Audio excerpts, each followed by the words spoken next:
the Veterans Radio Hour.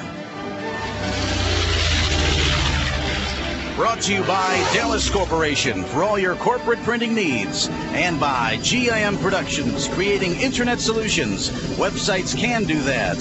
Now, stay tuned. The Veterans Radio Hour is next on the Veterans Radio Network. Tango Charlie Bravo, you're a go for the Veterans Hour.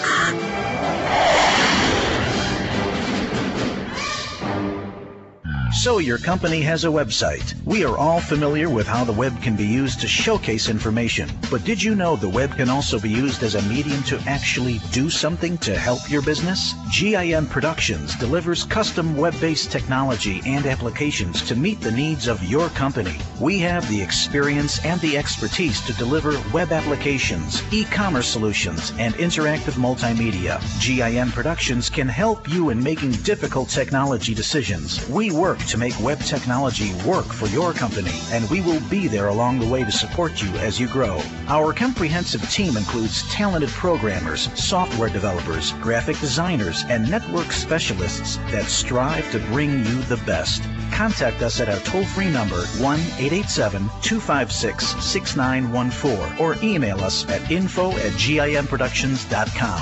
Websites can do that.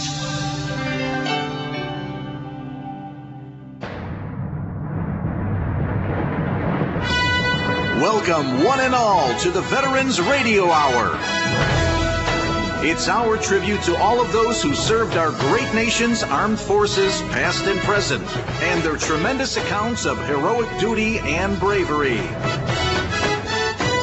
With your host, Brigadier General Dave Grange. And now, coming to you live from our Veterans Center studio, here is General Dave. And good evening. Tonight's show is not going to be with General Dave. He's on TDY. This is Kenny DeCamp. And I'm going to have a friend come in, John St. Augustine, who's going to co-host. John also is a vet like myself. He did the 80 to 84. He was an aviation survivalman, first class, with the United States Coast Guard. John is the new voice of America across the airwaves with the Power Talk Radio. We'll be bringing him on in just a minute. If you'd like to call in, please do so. 866-928-2329. Tonight's show, the greatest rescue mission ever from the Philippines. To start it out, we're going to have our special dedication for the night.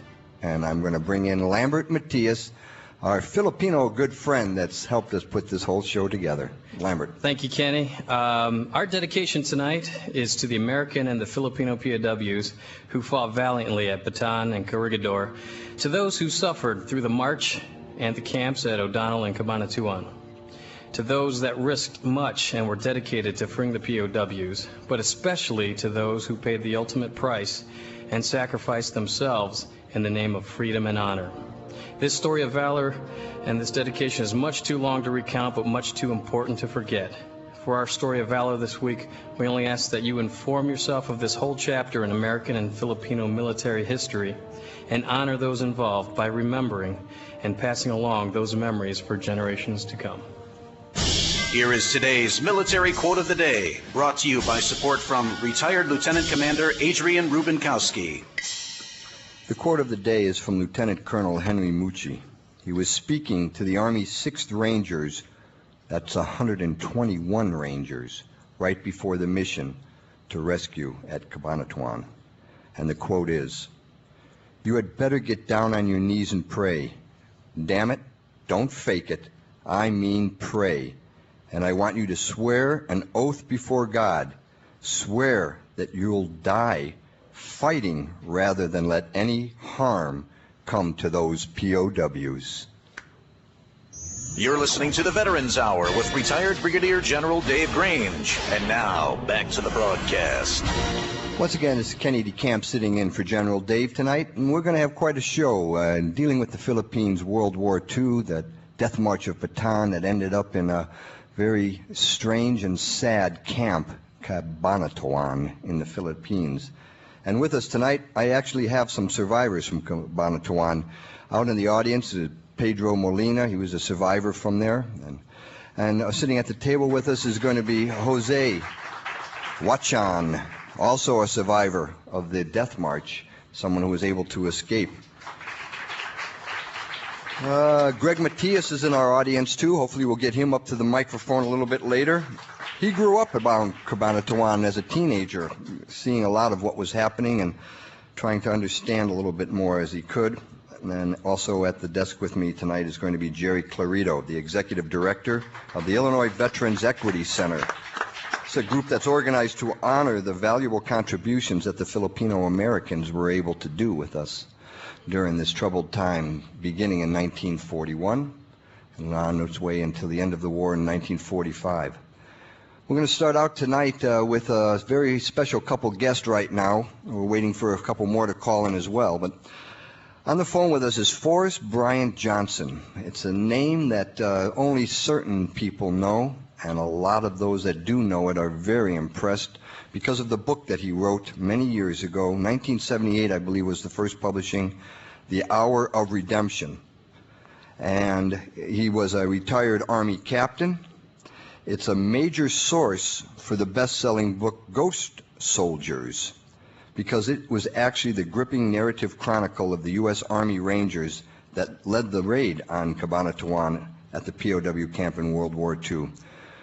Forrest Johnson, you there with us tonight? Yes, it's an honor to be with you tonight. Well, we thank you so much. I know that you had a lot to do with helping out a friend who we're waiting to call in right now, Hampton Sides, on a book called The Ghost Soldier. And could you tell us a little bit more, though, what it really meant to have the inspiration to write your book, Hour of Redemption?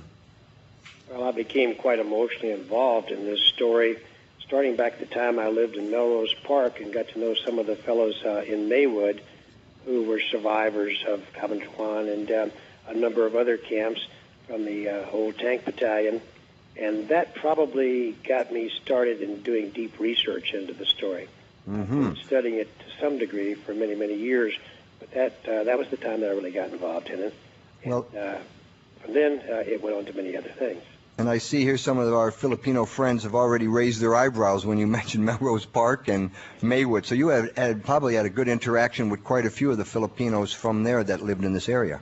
Well, yes, I did, and enough to get me convinced that I had to get on to the Philippines and interview some of these people and walk the trails that the guerrillas had walked.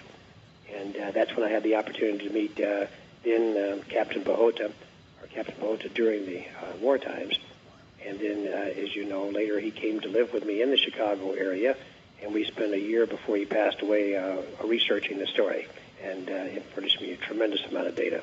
And your direct contact with World War II, or can you tell us a little bit about your retired captain background?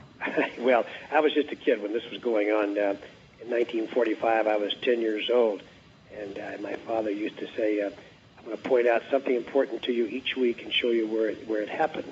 And he'd post articles up on a bulletin board. And when this story came out, I believe in Life magazine and in the newspapers, though much of the information was inaccurate, it was still very dramatic. And he got to the Globe and showed me the Philippines and showed me where Luzon was. It didn't mean much to me at the time, but it certainly was a story. And he said, remember this. This is what being American is all about, helping your fellow man.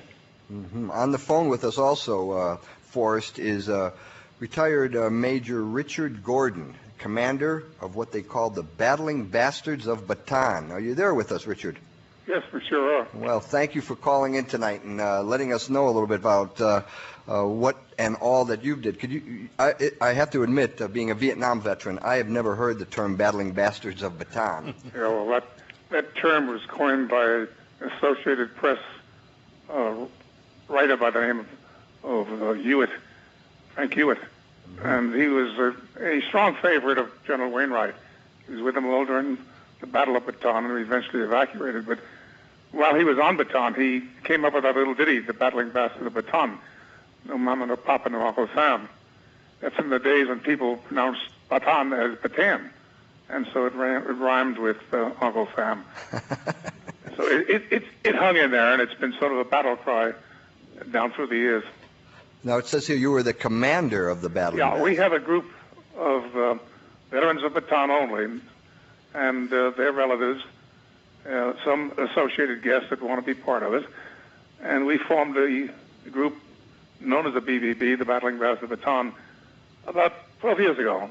And we did so because we began to see that the true history of Bataan was being taken for the proverbial ride. It just wasn't accurate in the books. And I think one book kicked it all off, and that was William Manchester's book, The American Caesar, when he had Corregidor surrendering one day and beginning the Bataan Death March the next day. And of course, that was a total impossibility. And that sort of started it all, and we began to realize there were people out there who wanted to know the true facts, not some of the myths and some of the outrageous stories that we're reading and have read down through the years. And so we began to organize people, especially the families of those Bataan veterans. We're on the internet. We have a website, and we, to this day, are receiving requests from families who say, my grandfather was so-and-so. Can you tell me what happened to him? And in many cases, we can tell the relatives more information than Uncle Sam ever gave them. And we're glad to do that. So it provides a bit of closure for those people as well. To say nothing more than that, we kept very busy doing that, but we also go to the Philippines periodically. And 2 years ago, we built and dedicated a memorial to those Americans who died in Camp O'Donnell. 1,608 young kids died in Camp O'Donnell in about 45 days, the first 45 days we were there. And when I went back in 1999, the place had no sign whatsoever of the American ever being there. So with the permission of the Philippine government, we set about building a memorial. And anyone who visits the Philippines today and goes to Capas National Shrine, which is in Tarlac, or outside of Tarlac, you'll see that memorial that we put up, which we're very proud of. We maintain it. We ask nothing from Uncle Sam as far as supporting it goes. We built it with our money, and we support it with our money. Major, this is John St. Augustine. Glad to have you with us this evening. As you were speaking, I was thinking about a couple of questions, and one of them, obviously, outside the work you do with your website, helping veterans and the families rediscover what happened there. Why is this so important that the story is told through these books? What is it we should be learning that we haven't learned yet? Well, for instance, the story I told just a little while ago about William Manchester, he is a very noted researcher, recognized as such, and certainly a noted historian. Now, if he can write in his book what he wrote, people who read that book and looking for the history of Bataan and Corregidor are not being given the proper information. We have found mistakes in the numbers of men who were involved in the defense of the Philippines. The number of Japanese were involved in the taking of the Philippines. There has been distortions of history for a number of years concerning Bataan. And could you tell us what that website is so that our listeners could be plugged in? It's a very lengthy, but if you went to a search vehicle such as Yahoo or Google and type in the Battling Brass of Bataan, you'll be taken right into that website. Perfect. That's perfect. Now, I don't know if you were able, either yourself or Forrest was able to ever meet Jose Wachan that's here with us tonight. No, I can't say that I did. What about you, Forrest? Have you ever met Jose? I don't recall. Perhaps some years ago. Okay. Jose is with us, and you're one of the survivors. Tell us what happened with you back in the Philippines in 1941, Jose. I was in the service of the Philippine Commonwealth. That was December 1941 up to 1946. Now, I was the first sergeant of the Machine Gun Company, 3rd Battalion, 1st Infantry, 1st Regular Division. We call the 1st Regular Division, that is 1st Commonwealth Army in the Philippines. Originally, that is the Bolo Division. And I surrendered to the Japanese, 1942, April 9. And where did they held you at then? We were held in, Mount Saimat, where we were all concentrated. We were told to throw all our guns in a big pit, which was dug by a bulldozer. And every one of my men, being the first sergeant, I was leading them and to throw them all our firearms in the big pit.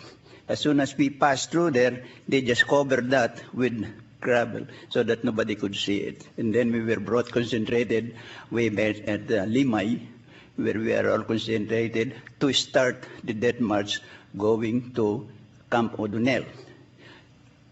Before that, I know already because my company commander told me, I asked him, "Sir, where are we be going to?" He said, "We will all be going to prisoner of war in Camp O'Donnell or Capas." In that time, I was already sick with malaria, and I was sick with dysentery because during these 3 months we were in Bataan, we were only running short of food, and we have only 1 meal a day. I even have to subside myself eating, going hunting, eating those lizards for us to survive. So on our way from Limay, we are supposed to pass. But before I forget, that place there is where I was born. I was from Nueva Ecija. And I know definitely the area where I will be able to escape. So during our trip from the death march to going to Pampanga, I know already definitely because when I was a kid, I have been traveling with that there with my parents. We are going around that place. So that particular place is very, very familiar to me. And I know where the right place for me to escape. So I rallied my boys. Being the first sergeant, the platoon headquarters was with me. And they rallied with me. My runner said, "Hey, Sarge, where are we going?" "I will be going to the concentration camp." "Oh, I will go with you. I will go with you." And then that rumor was scattered to the whole platoon. And all of them says, "Sarge, wherever you go, we will be with you." So every night, we stop from the different places every night. I assemble my men and plan the escape. When we arrive at a certain place, then that's the time where we disperse up. But I could see those soldiers being shot by the Japanese. I could even see, I was crying when I was crying crossing the street, I saw the Japanese fire at one guy who could not even step over the fence because there was barbed wire. And the place where I was able to get through was under a creek where there is no water and run to the sugar plantation. And from then, I could see the firing, and I look back, I could see the street where so many of my friends were alive. When we reached a place, when we got there, I told them, within 3 days, we will get together on a place where there is where the civilians were hiding. We only, out of 32 of us, only 12 survived. That includes me. Yeah, that's an amazing story, Jose. Yes. I think I'm really emotional. You can see, yes. You could see my voice, and I'm shaking when I always think of that. I always cry. I was able to save my own life. Fantastic, Jose. It's very meaningful, and I'm sure those boys still remember you and are loving you. I should let people know, too, that during the Bataan Death March, there was estimated 76,000 soldiers that were on that march. It was a 55-mile, no food, no water. No water. Tens of thousands died on this 55 miles, and by the time they reached Camp Cabanatuan, which I heard was one of the largest POW camps in all of history, that 56,000, so some 20,000 now were gone, made it to the camp. And they were imprisoned there for 3 years, and by the time they were rescued by the 6th Ranger Battalion, Forrest, you probably know a little bit about how many were still with us during that rescue? Well, let me back up just a moment. Sure. That first camp was O'Donnell, and then later, after the Filipinos were released, the Americans were scattered out through the islands, but quite a few were sent over to Cabanatuan, or the Cabanatuan area. There were 3 camps in the Cabanatuan area originally, but the largest one is right next to the barrio of Pangatan, and the ones that remained there were about, I guess, like Pangatian. Pangatian. I know that place because that's where I grew up. That was your hometown? Yes, Your sir. burial? That was where I grew up. That's where I get my education. Oh, for God's sake. I was with the guerrilla with Pahota, Juan Pahota and Governor Hoson. He was my captain. Yes. And my rank in the guerrilla was already captain, but I'm using my first sergeant stripe. I was involved in that when they were in Pangatian. There were so many, 5,000 Japanese in Bungabong. And in Cabanatuan, there are about 2,000. I was assigned on the road going to Pangatian, which is in Cabanatuan itself, few miles away. The other line, which is Pahota, under Pahota, he has about 120 troops. They were protecting Bangabong because there are 2,000 Japanese people, soldiers there ready to raid. So I myself was with Captain Hoson, who is the governor of Nueva Ecija, who died already, and I was with him. Our headquarters at that time was luckily, because I was from that place, I own a little property there, which is Labong. That is our headquarters. That's where we pray. We met together how to conduct the raid. And I was really very, very familiar to that area. Forrest, you were saying that there were 3 camps then. Originally 3 camps. By the time that the raid took place, there was only 1 camp remaining, and the concentration of Allied personnel at that camp was approximately 500 to 520. Uh-huh. By 1945. Many had been sent out in late 44 by ship, cargo ships, to mainland Japan and to Formosa to work as slave labor. And, of course, you know the story about how many of those did not make it. If those ships were sunk, they were unmarked ships. But anyway, those that were left were the numbers of about 500. Well, good. 512. It was in the book of this author. I have the book of that, who was one of the survivors which we rescued. And I happened to meet him last September of here in San Francisco. Very good. We're going to be taking a break in a little while. This is our 25th program. We want to thank you all. I want you to know about the 1350foundation.org. The March 4th, they're having a Chicago Union League Club invitation for all of you to visit a more perfect union, a program honoring the rights and responsibilities of citizenship. Also, don't forget military.com, saluting all those who answer the call to our nation's services. Next week's program, we're going to have a very special show with some more authors. We're finding that talking to some people who have written some great books makes a lot of sense for us to understand the history. And we're also going to try to find some authors who can tell stories that are a little bit more and above. Next week's show is with Jeff Circle. He wrote the book, Yes, Drill Sergeant. And also we'll have on James Amos, who recently wrote The Memorial, that unique book on Vietnam. And James Blinn, who wrote The Aardvark is Ready for War. It's a novel that was set in the Gulf War.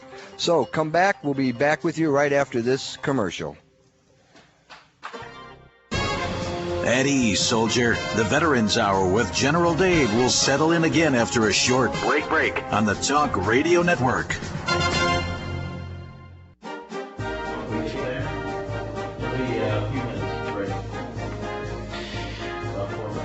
Yes, we are taking a network breakaway break, and I'd like to welcome once again all of our guests online who are listening to our live simulcast on the internet. I'd also like to welcome all of our in-studio guests here. We've got a great contingent of our live studio audience out here tonight.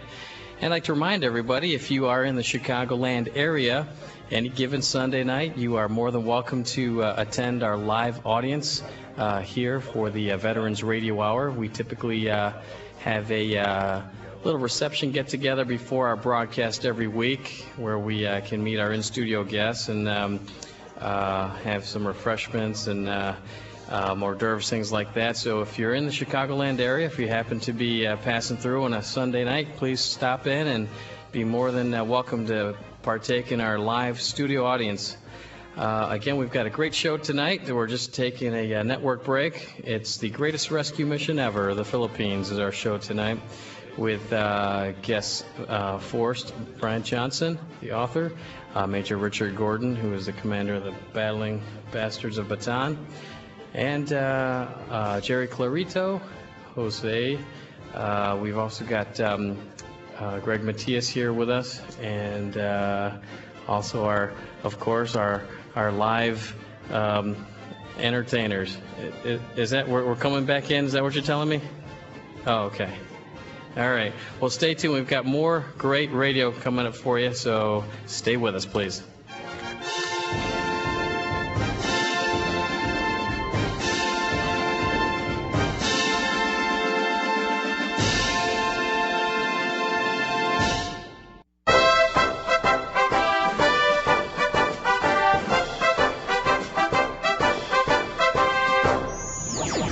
The Veterans Hour now returns to duty on the Talk Radio Network. The Veterans Hour proudly presents our military hero's story of valor. And welcome back. This is Kenny DeCamp sitting in for General Dave. We're talking today about the greatest rescue mission ever in the Philippines. Here's a quick, brief summary with my friend Tom Rendell. Yeah, just to set the stage, it's important to understand why the Philippines were important to the overall campaign in the Pacific. The United States and the Philippine government had been in partnership for some time as far as working together for security. General MacArthur, who had been the Chief of Staff of the Army, had retired and had gone to the Philippines. He'd served there many times, but had started there as a young lieutenant. And on the morning of Pearl Harbor was commanding of the U.S. forces there, having come out of retirement. And since the aircraft and other things of the Air Force were caught on the ground, he was left with very little to defend. So unfortunately, with no Air Force and very little Navy, all that was left was ground forces. And when the Japanese invaded a few weeks after Pearl Harbor, things went very badly. But it still lay right in the middle of the shipping lanes. And so the big plan had Admiral Nimitz taking one direction and General MacArthur returning in another direction. The Veterans Radio Hour salutes the Active Service Person of the Week, made possible through the support of Pabst Blue Ribbon Beer. As they say, PBR me ASAP. Pabst Blue Ribbon Beer, available at your local retail outlet. And our active duty person is Army PFC Edeline Eskew. C Company 122 SIGBN. The unit 5088. She's a microwave communication operations specialist. She's stationed in Korea. She is a Filipino American, and her family lives right here in the western suburbs of Chicago. We're now going to salute that active duty Army PFC Adeline Askew. You're tuned to the Veterans Radio Hour with retired General Dave Grange, coming to you from the Veterans Center studio. And now, back to the show. And we're now going to have John St. Augustine tonight read for us our military story of valor. Proud to do that as well. Thanks for having me down here. Private First Class U.S. Army Company A, 127th Infantry, 32nd Infantry Division, David M. Gonzalez. This is from 8 December 1945. He was pinned down with his company as enemy fire swept the area, making any movement extremely hazardous. A 500-pound bomb smashed into the company's perimeter, burying 5 men with its explosion. Private First Class Gonzalez, without hesitation, seized an entrenching tool and under a hail of fire crawled 15 yards to his entombed comrades, where his commanding officer, who had rushed forward, was beginning to dig the men out. Nearing his goal, he saw the officer struck and instantly killed by machine gun fire. Undismayed, he set to work swiftly and surely with his hands and the entrenching tool, while enemy sniper and machine gun bullets struck all about him. He succeeded in digging one of the men out from the pile of rock and sand, and to dig faster, he stood up regardless of the greater danger, so exposing himself. He extricated a second man, and then a third. And as he completed the liberation of the third man, he was hit and mortally wounded. But the comrades for whom he so gallantly gave his life were safely evacuated. Private First Class Gonzalez's valiant and intrepid conduct exemplifies the highest tradition of the military service. Private Gonzalez was awarded the Congressional Medal of Honor. And thank you very much. Another great man gave his life at the Philippines. Forrest Brian Johnson's with us on the phone, the author of the book, Hour of Redemption, the classic novel that helped to write the book, The Best-Selling Ghost Soldiers.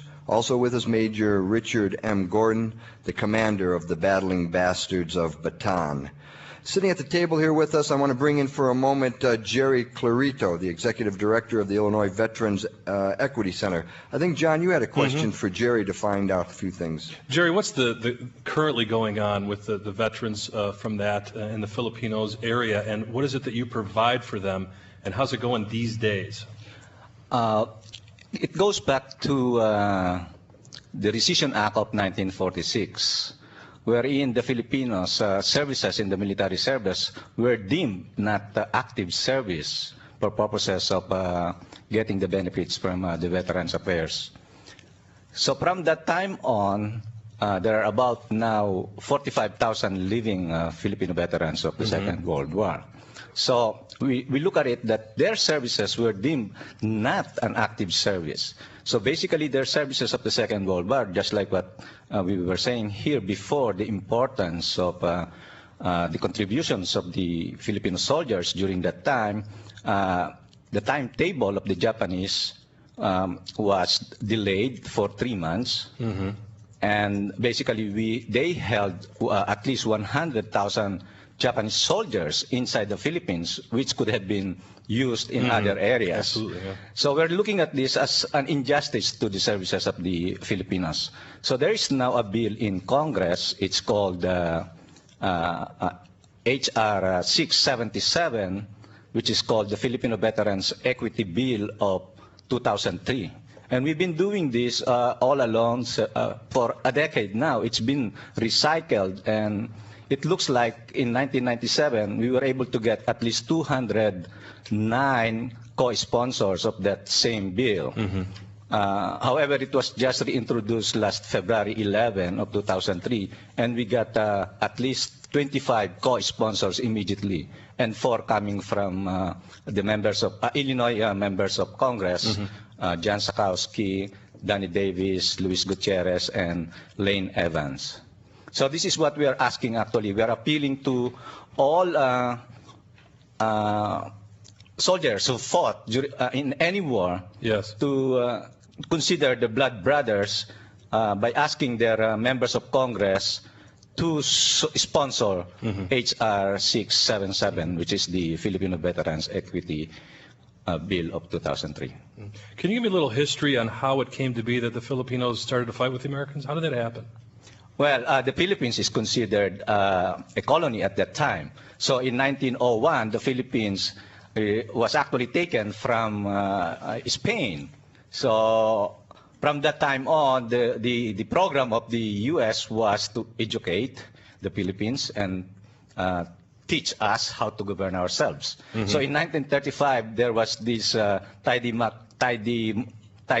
McDuffie saying, in 10 years, you'll get your independence. Right. So by the time I think General MacArthur came over and saying, okay, we will establish also, we're going to set up their military defense. But I think this came to the Orange Plan, wherein that would be the second approach that they're going to do if war will break in the Pacific. But still, it's considered that it's something like, don't worry about Japan, they're not going to attack us, right? So in 1938, the war started, and then it goes into the war in Europe. Yes. Right. So, but hurriedly in July of 1941, feeling that there would be war in the Pacific, they said, okay, let's recruit about 300 able-bodied young Filipinos. That was July 1941, and the war broke December of 1941. So they were only trained for 6 months. And only 300. And only 300. We were in good hands. We were in good hands. Exactly. Major Gordon, you're still with us there. Yeah. You said that you have returned back since in 1999? I've made a number of trips back to the Philippines, yes. And have there been many others as well, do you know? Yes. Last April, 86 of us went back to the 60th anniversary of the fall of Bataan. Joining us at the table right now, too, is Greg Matias. He grew up in Cabanatuan. He was a teenager living there, and he has lots of personal recollections of soldiers and POWs, the camp, the raid, etc. Have you also been back? Have you returned at all? I returned in 2001 March, and on that occasion I went to Bataan to visit the Mount Samat Memorial that they have erected, where the surrender took place. And when you were there as a teenager, were you under the control also of the Japanese, or Yes, were you hiding out? Oh yeah, our town was under control. When they came in, the Japanese came in, we had to evacuate to the rice fields, maybe about 20 miles inland from the main road. And then after they settled down 2 or 3 months later, we went back to town and started making living, because in those days, my father was a civil servant, but he did not want to go back to the service of the Japanese government. So he had to do like driving a horse-drawn vehicle to earn money. And my mom set up a stall in the marketplace and would sell anything, buy and sell. And I helped her doing that. And it is on that experience that I saw the soldiers, the American prisoner of war. Maybe most of them were Navy, I think, from the uniforms that I recall that they were wearing. They would come to town maybe once a week, walking beside the carabao, which is the it says a work animal, pulling a cart, but they would not be allowed to ride the cart nor the carabao. They would have to walk on gravel road from Pangatian to downtown, which probably, when I was young, I thought it was like 30 miles away, but probably now it's probably like 5-6 miles away. And they were going back and forth, walking on gravel roads to get provisions from the city, from the town, to bring back to camp.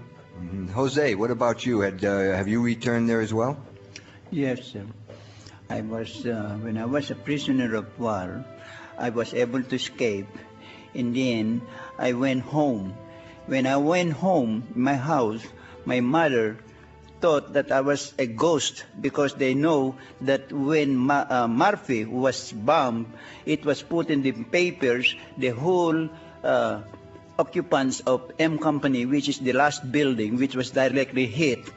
And on top of that, I was supposed to graduate at that time. My company commander said, okay, turn in your personal belongings because you will be graduating and we will send it out.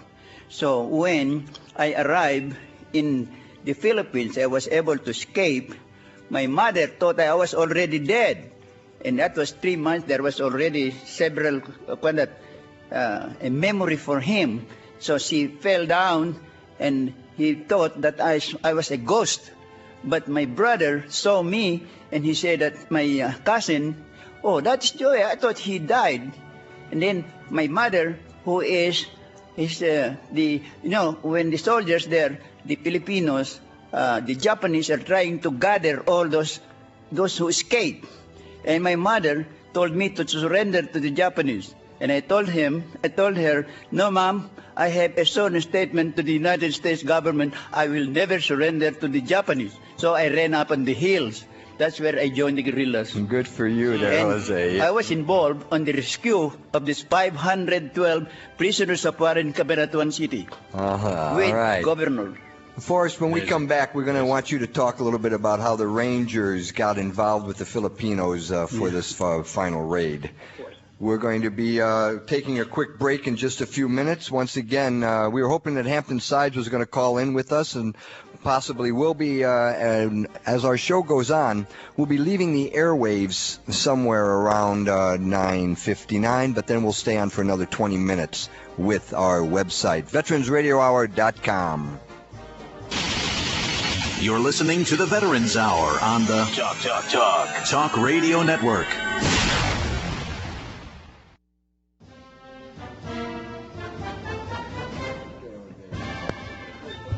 And we are once again at another network break, and I'd like to thank everybody online listening to our live simulcast for hanging in there. We did have some internet chat questions coming in, and I'd like to encourage everybody online to go ahead and write up some questions and send them in, and we'll get to those questions as soon as we can. We have a lot more talking to do with our guests here tonight, but we will get to some of our chat questions, and after we sign off on the airwaves and continue our live broadcast on the internet, I'm sure we'll get to more of those live chat questions. Thank you once again for checking in, and we'd like to remind everybody to pass the word about the Veterans Radio Hour.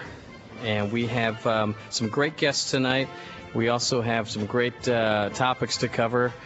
Kenny DeCamp had talked about the show next week, and we're going to summarize that next show in a little bit. But in the meantime, please stay with us. We've got a lot more show coming up for you about the Philippines and the greatest rescue mission ever.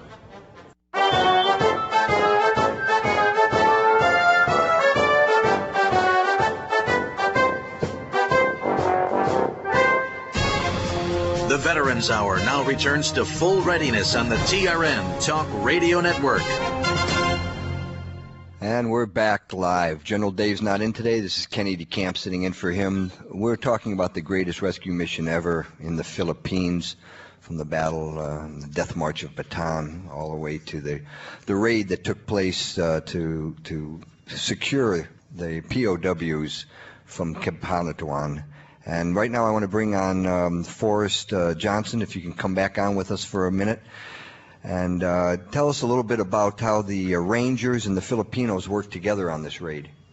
Well, they were merged together as the intelligence section of the 6th Army brought in Colonel Moosey and the Rangers, and they were told by Bob Lappin, Major Lappin, who was an American guerrilla fighting in that area. Captain Hosan and Captain Pahota both answered to Major Lappin. Lappin would remain back at headquarters, but the Ranger Group, which was a C Company and part of F Company, would be going cross-country through Nueva Ecija and be heading towards the Cabanatuan area. They would be assisted first by Hosan and his men, because they were the ones that had occupied that area with the guerrilla activity, and then would be joining later with Pahota, whose section under Lappin was in the Cabanatuan area. So this was the beginning of the merger, and as I say, they crossed the country, all this behind enemy lines, of course, on foot, before the days of helicopters, and led by Hosan and his men, who formed the perimeter of defense when they took a break. And then they met up with Pahota. And that raid lasted about how long? You mean the actual raid itself? The actual raid itself. Probably not much longer than about 35 minutes. Really? It's called practically an hour. And most of the decisive things happened in the first 10 to 15 minutes. The evacuation of the rest of the POWs took a little bit longer. And, in fact, one, as you have heard, was left behind accidentally. But in any event, we're talking about something that all occurred in about 30 to 40 minutes. Well, how long was the approach, the march itself? Well, that was, let's see, how many hours going across that time? A day and a half. They covered some 30 miles on foot, as I said.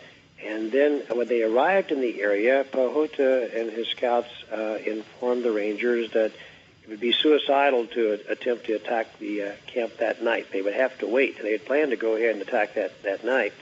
They sent a radio message back saying that the mission would be delayed 24 hours.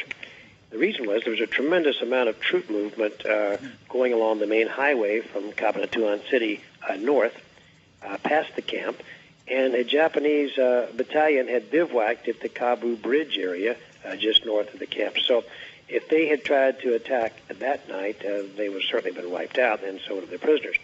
So based on Pahota's information, they delayed the attack until the next evening. And what about Filipino civilian participation? Any kind of transportation? Yes, a tremendous amount of help from the civilians.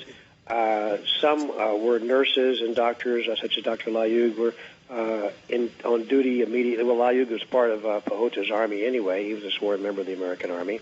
But in any event, the civilians were recruited and volunteered to first help, of course, feed the Rangers. And it was the old-fashioned Filipino fiesta, so to speak, in a modified version. The Rangers were treated very, very well. And the perimeter defense that was formed around, say, Platero and Balancari as they moved around there was set up by Pahota and Hosan's men. But the civilians were the backup personnel, and it was kind of hard to tell. The Rangers were hard to tell how many were actually guerrillas and how many were not. There's so many people involved. But what Colonel Musi needed more than anything was a way to evacuate the prisoners once the raid was accomplished and the mission was accomplished. And Pahota came up with the idea of the Carabao carts. And then, of course, they had to go through the whole area recruiting the carts, get them ready. And there again, the civilians were the ones that provided these carts, sacrificed and endangered their own lives to do so. Would you think such a raid could be done today with this kind of... I mean, can we... I don't think so. Can we go into Iraq and... no, first of all, it could only... A mission like that can only be accomplished in an area or a country where you have the support of the vast majority of personnel. You'd have to have that. And secondly, with today's technology, troop movements across even 100 or 200 men going cross country could easily be detected. There's a lot of ways they would do it today, of course, by helicopter, airborne assault, and you're going to be taking on much larger casualties in number than they did. But no, it couldn't be done. I can't think of anywhere where we could have had that much support going in as we did in the Philippines. Exactly. Well, we're going to be taking, again, our little bit of a break, and once we're off the airwaves, we're going to then be able to move a little bit more towards on streaming just on the web, no commercials, and we'll be able to get a little bit more into depth. If you could stick with us for us, we'd really appreciate it. And to go out, something from the 40s. Here's our friend Mark DeMin, and we'll be back after these commercials.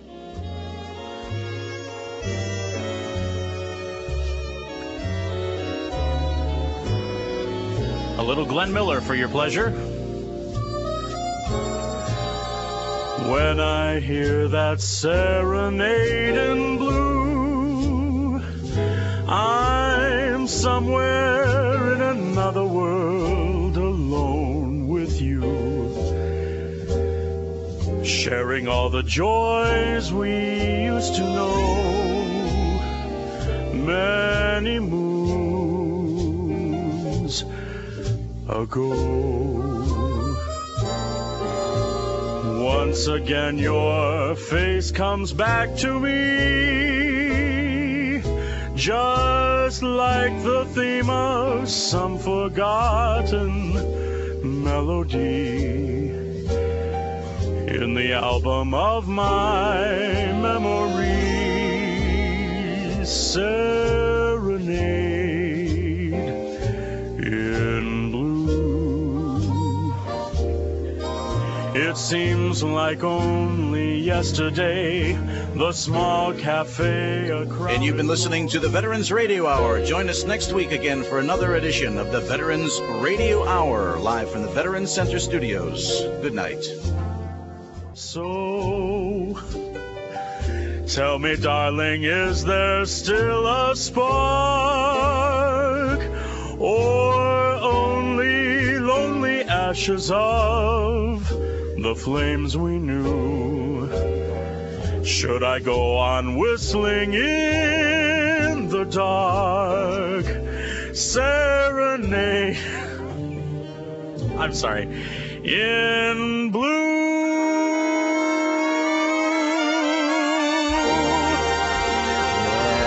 There we are. Just a little bit too much comedy. Thank you, Mark.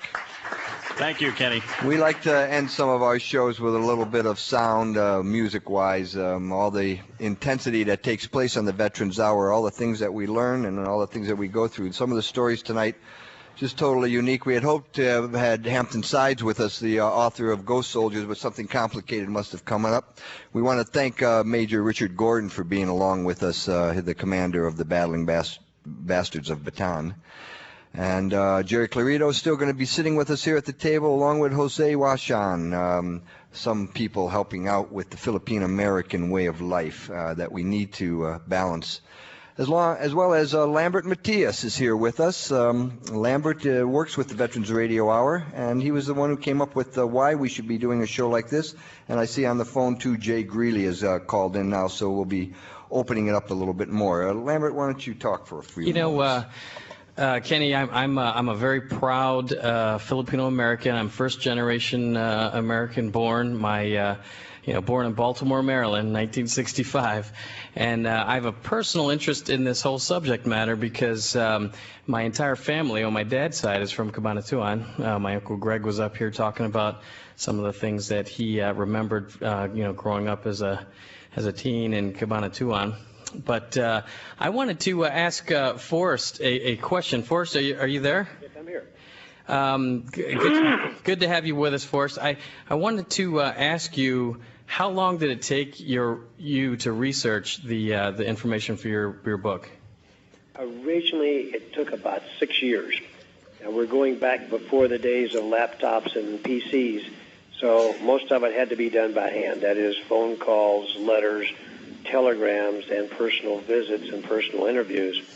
So that was one of the reasons, and probably it's a good thing that it required so much time, because information is still coming out that I didn't even have back then.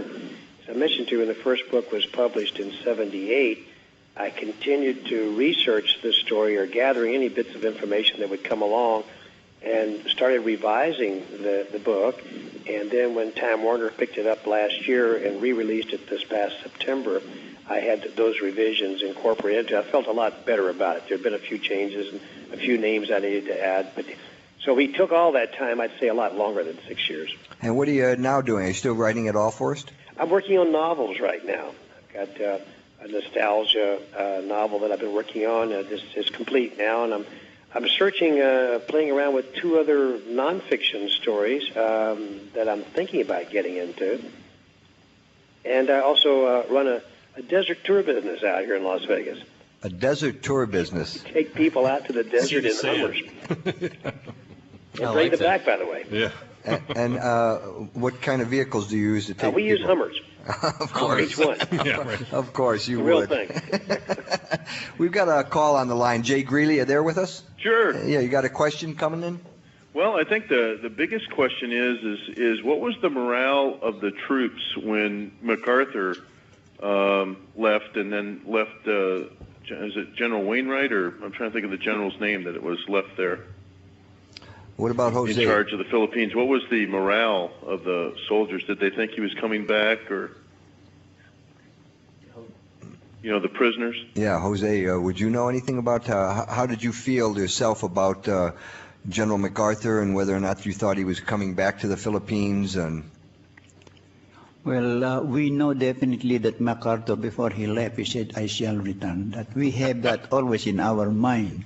That's why we stayed in the mountains for so many years, in the Cordillera Mountains, without any food. But MacArthur is giving us supplies through the eastern part, through submarines, which is being landed across the Cordillera Mountains, where we are hiding there. Since 1946, 45, which was the liberation of these 512 prisoners of war in Cabanatuan City, which was September 30th of 1945. So we have been in the mountains for almost 3-4 years, waiting for MacArthur. Wow. And that's the first thing that we did during the landing of MacArthur in Langayen.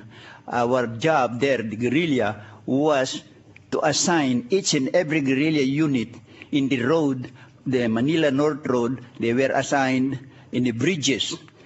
Yes, in case the Japanese, MacArthur will go to proceed to Manila to rescue the prisoners of war at University of St. Thomas, where the civilian Americans are being held. So when MacArthur came in here, when the Japanese went to Manila, our job there is to blow out all the bridge, but they did not. The Japanese did not. They hold it, so the bridges there were not blown up. That was our duty as a guerrilla, to hamper or to prevent them to going to Manila, and because we got the news that the first thing that the Japanese will do is to kill every POWs. In Palawan, everybody was dead there. In Leyte, there were a small one there, but there were only few survived. In Los Baños, Laguna, there is also prisoners of war, but there are only very few there, not so much. But the most is in Palawan. Nobody survived. And in Leyte. Can I tell you, it's just fantastic what you're telling me. What's so interesting is that my doctor, when I was a kid growing up in Green Bay, was a survivor of the Bataan Death March. And my dad used to just tell me what those guys went through and had the utmost respect for him. And here he was the same age as my dad at the time, and he looked, instead of looking like 40-ish, he looked like he was in his 60s. I mean, he just, he even gave my wife and I our physical just before we got married 23 years ago. So I just think about his courage. You know, here I played football, and he was the doctor of the team and stuff like that. Mm-hmm. So I think back on it, and, this guy, carried on and actually raised a family, did a great job. Mm-hmm. I think about, and he would have been somebody that would have been, we would have never had his talent or his presence if, you guys didn't do your job. It's a grateful nation. Yeah. Thank you very much. This is it's a really key show for us, because we have a chance to talk to people like yourselves who've been around for quite a while, leading the way and showing us what we're needing to do. And we want to thank you for that. But you also know that there are quite a few people that participated in operations in the Philippines who became very important to the American Army. Bull Simons, for instance, one of our big Special Forces fellows that led the Sante prison raid. A book has recently been released by a Sergeant Major retired named Galen Kittleson, who's also a member of the Rangers who participated in the raid. Donald Blackburn, a Lieutenant General retired, was also one of the planning directors of the Sante prison raid, also to rescue prisoners in the Vietnam War in 1970. But one of the key participants and one of the survivors was the Chief of Staff, Harold K. Johnson, who at the opening of the Vietnam War, of course, having been a POW and identifying as he did with the Army and with soldiers in their suffering, couldn't bear to say no to the President or resign because, as it's been pointed out in several books recently, he had to take care of his men, and he learned that as a POW. So in many ways, this guy stuck around and served valiantly as the Chief of Staff, if you will, and began to help tone things down a bit. Part of that because of his contact with folks like yourselves. Absolutely. And I'm really honored to be sitting at the table with these guys, just like Jose here too. I have another question for Forrest. Forrest, are you still there? Excuse me? Forrest, that is Lambert again. Yes. I have another question for you. First of all, I want to give you a quick plug on your book, Hour of Redemption. I picked it up from Borders, so I encourage anybody to go out there and pick up a copy of Forrest's book. It's great. Forrest, in the back of your book, you've got a roster. Yes. A roster of all the 6 Rangers, as well as some of the all the other military people involved. Is this all encompassing? Is there anybody that's not listed here that you know of? There's a lot of people not listed there. I don't have any speakers on, guys. Anyway, the roster of the Filipinos was derived from 2 sources. One was from our own archives, and that is the soldiers that were Filipino soldiers, which of course American Army, received the Bronze Star for participation in this activity. Also, Pahota had his list, which corresponded with it quite accurately. But Pahota also had with him, when he was visiting with me that year, a list of other squadrons that were unrecognized. And part of his mission, he felt, coming to America, and this goes back to 76 now, 77. Part of his mission was to seek recognition for these squadrons that have been overlooked. Now, of course, there were squadrons throughout the Philippines and many islands that were never recognized by our government, and that's quite a subject for debate there as to how this happened, and I offer a few ideas on it at the end of my book. But that's where that list came from. So, to my knowledge, and I appreciate the plug, my book is the only one that's ever been printed in the United States that lists the Filipino participants, or at least some of them that were recognized. Yeah, I was just I'm very impressed with that. And another quick question for you, Forrest. Do you know of the raiders, what was it, a couple hundred raiders that took part in the rescue? How many? 121. 121. How many survived? Survived the raid? The raid, yeah. Well, we lost 2 men. And when Sweezy was killed, there's still a little bit of debate on that. He was killed in a crossfire. It's felt our own guys shot him as they were evacuating the area. Sweezy was one. He was killed by rifle fire. And then the surgeon, Captain Fisher, was in the main road in front of the camp, and he was killed by shell fragments. Actually, he died later, Alakari, but he was hit in the abdomen by shell fragments, and they took him back to Platero. Dr. Layug and Moselman, Dr. Ott, a number of the POWs that had just been released, including Dr. Layug, who was working in that area, worked on him, but they were unable to save him. So we lost 2. We had a number of wounded. Some of the Alamo scouts were wounded with the same shell fragments. A couple of them were nicked by bullets, but that was the only one. So Pahota lost no one in his battle, by the way. Wow. Jerry, I want to get back to you for just a second if we can. You probably can sum up a little bit of what we probably all need to know, being the advocate that you are as the executive director of the Illinois Veterans Equity Center, which is primarily working towards some sort of reality, I would imagine, of what the Filipino-American World War II veteran is all about. Summarize for us a little bit so we have just a little bit more knowledge. Yes, we have this national network for veterans equity, and this group is composed of sons and daughters of the Filipino veterans of World War II, advocates, and the veterans themselves. What we are realizing right now is the veterans are now in their late 70s and maybe late 80s, and they're still looking for the recognition of their military service during the Second World War.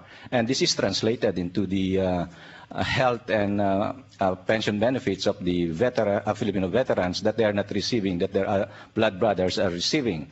And we have mentioned earlier the contributions of the Filipino veterans in protecting freedom and democracy that we are actually enjoying now. And this is what they are actually crying for. It looks like there's an injustice in not recognizing their military service, wherein they fought together, side by side with the American soldiers. And it's not their fault, because the war came to the island because the Americans were there. So they're fighting for their homeland, fighting for, actually they took oath to fight under the Constitution of the United States, and that was an executive order of July of 1941, President Roosevelt. But then in February of 1946, President Truman signed the Rescission Act, but he was saying it's still the moral obligation of the United States to take care of the Filipino World War II veterans. But that's not happening right now. We've been always lobbying for the passage of the Filipino Veterans Equity Bill, and this year, I think, this could be the last call. Most of these veterans are dying, and most of them are dying. Five veterans are dying every day. And what we have experienced here in Chicago, there are veterans who came here without any support without any support from the Veterans Administration, and the community is trying hard to also provide help for these people. There is a special segment of the Filipino community because they fought, and I think this is their legacy to young Filipino Americans, and I think to the Americans as well in trying to fight against invasion of the enemy at that time. Mm-hmm. Well, I think you definitely should come back on March 9th, because we're having a show that is going to be quite unique for you to also be a part of, probably. It has to do with Veterans for Constitutional Law and the Veterans Voting Bloc. It's organizations of veterans fighting for veterans, and sons and daughters of veterans also fighting for them, trying to help us figure out more of how we can get our benefits. We've got a phone call in now from Steve out in Washington. You there? Yes, I am, Kenny. You got a question for us? Oh, I just want to know if the Filipino guest knew of George Dravo or Joseph Iovino or maybe even Les Tenney. He was on your show earlier and last year. He wrote that book, My Hitch in Hell. They were part of Company B, 192nd Tank Battalion. George Dravo was, and so was Les Tenney, and Joseph Iovino was a Marine, but they were at Cabanatuan. Oh, they were. Do you know this, Jose? Have you heard of these names? I have read that Tenney, who wrote a book also. Right. I have a book of him. He gave me. I met him in one time here in Manila, in Chicago. He gave me a book, but I do not. At that time, I will not be able to. When he relayed to me, then I said I was included. I was one of the that rescued there in Cabanatuan City. At that time, I was only 20 years old. So I will not never. But I have seen the names in these books that they will have. I will not be able to know him then, but because I'm still very young at that time. Excuse me, this is Forrest Johnson. Of course. I heard the name George Dravo, and I wanted to say it was George that got me started on the deep research with this story many, many years ago, like in 1971. Is George still with us? I don't believe so, but I know his son, Steve. He belonged to the American Legion Post 133 in Maywood. They were called Defenders of Bataan. Yes. And Colonel Ted Wicker took the battalion over, 192nd Tank Battalion, in July of 41. Mm-hmm. And he was the first scoutmaster of Troop 73 in Maywood, and he wasn't too good a shape when he got back. He was a good-looking guy when he took him over, but he looked like an old man when he got back. He was tortured and beaten, but he was a hell of a guy. And there was another kid I went to school with, Anthony Iovino, and his father, Joseph Iovino, was at Cabanatuan. Both of them attended school in Maywood at Proviso Luis, and that's where I attended. You know, I'm looking Both over. of their fathers were at Cabanatuan. I'm looking over some of the history of the Philippines, and I understand here, it was brought up a little bit, that the USA bought the Philippines and Puerto Rico and Guam all at the same time from Spain in 1898. And then they began the Filipino-American Independence War from 1898 to 1902. 4,234 Americans were killed, and over 16,000 Filipinos were killed, and 200,000 more Filipinos died from famine and pestilence. And the Philippines stayed lost in this world and was colonized until 1946. That's right. And I guess that's when Truman signed Just before the granting of the independence of July 1946. He signed it February of 1946. So there's the key there. Yeah, now you're saying, okay, you're now responsible for your kids. Where does that all stand now, the equity for the Filipino veterans? What's the current status of that? The current status is it's still in the Veterans Affairs Committee, and it was sponsored by at least 25 members of Congress. The difference right now, there are more members of Congress who are jumping in to help us because realizing that there are just maybe few veterans who would be benefiting from the passage of the bill. Jerry, if there's anybody of us out here that would like to get involved with that or find out more information about that particular cause, how can we, where can we go to get some more information about that? Well, my email is hr491@hotmail.com, and my number is 847-568-9338. And they can also write me at the Illinois Veterans Equity Center, 1332 West Irving Park, Chicago, Illinois, 60613. I'd just like to What was that phone number again? 847 Yes. 568 9338. 9338. And your email? Yes, hr491@hotmail.com. Hey, Big Steve, we'll get to your question in a minute. I mean, our question for you, the question of the week. But I wanted to, just before we lose you folks tonight, you know, it was, as was said earlier, the Spanish-American War, 1898, Philippines either bought or captured or whatever you want to call it, kind of a difficult partnership for some time, which resulted in independence, the only colony the United States ever really had. But it's interesting to me that in 1902 there was fighting, in 1903 there was fighting, and in 2003 we're back fighting on the same side against another sort of, would you say, a communist or a Muslim-based organization, Abu Sayyaf. Do either of you have anything that you want to say about the current situation, as far as what you may know about it or what you think the future may hold? This is my opinion. But I think what I would like to say here is the long-standing relationship of the Filipino people and the American people, more so on how we fought together during the Second World War. The current situation, it's a little bit complicated in a sense that the Mindanao has at least the majority of the Muslim population. So that's where the secessionist movement is strong.